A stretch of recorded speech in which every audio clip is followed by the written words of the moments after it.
એ પાછળથી કોઈ ધક્કો ના મારતો.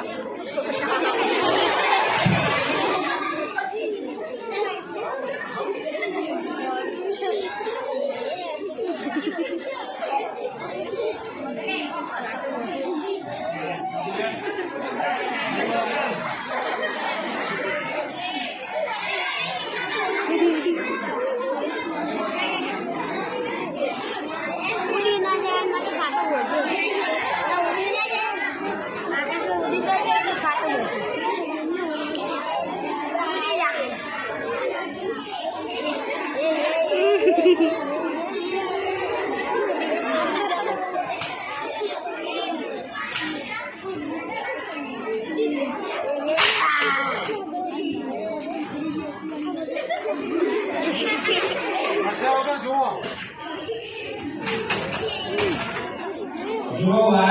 નીચેના પાયા પણ ઓટોમેટિક વળી જાય, ઊભા થઈ જાય, એ રીતનું આખો સ્ટ્રેચર બનાવેલો છે. અહીંયા દર્દી બિલકુલ સરળતાથી અંદર લઈ લે અને થોડા ઝડપથી એના અંદર સુવાડી અને એકવાર દવાખાને પહોંચાડી શકે છે.